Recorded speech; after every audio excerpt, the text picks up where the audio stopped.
L'Inde et la France se sont embarqués dans une nouvelle aventure en échangeant 14 accords visant à renforcer la coopération dans des secteurs tels que la sécurité et l'énergie nucléaire. Les deux pays ont également signé un accord sur la protection des informations classifiées. Et renforcer la coopération dans la région de l'océan Indien fut en tête de leur agenda. Et nous avons une responsabilité forte, c'est ce que nous actons aujourd'hui pour construire une coopération stratégique en la matière. C'est également le sens de notre coopération de défense.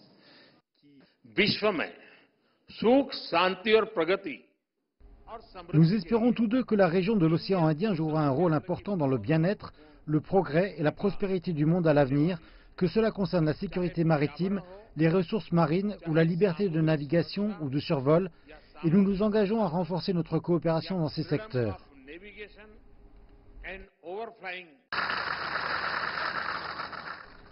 L'Inde et la France ont décidé de se concentrer sur l'expansion de leur coopération bilatérale, plutôt que de s'engager dans des accords multilatéraux. Et le président Macron a déclaré que la France était très excitée quant au potentiel de leurs liens. La France devrait être le meilleur partenaire de l'Inde, et en particulier en Europe, le point d'entrée pour l'Europe.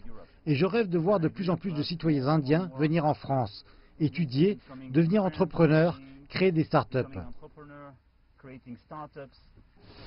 Macron et Modi se sont entretenus samedi à Delhi et ils devraient passer davantage de temps ensemble durant le déplacement du président français en Inde. Prochaine étape pour les deux dirigeants, la conférence pour la fondation de l'Alliance solaire internationale qui vise à travailler sur une exploitation efficace de l'énergie solaire afin de réduire la dépendance vis-à-vis des carburants fossiles.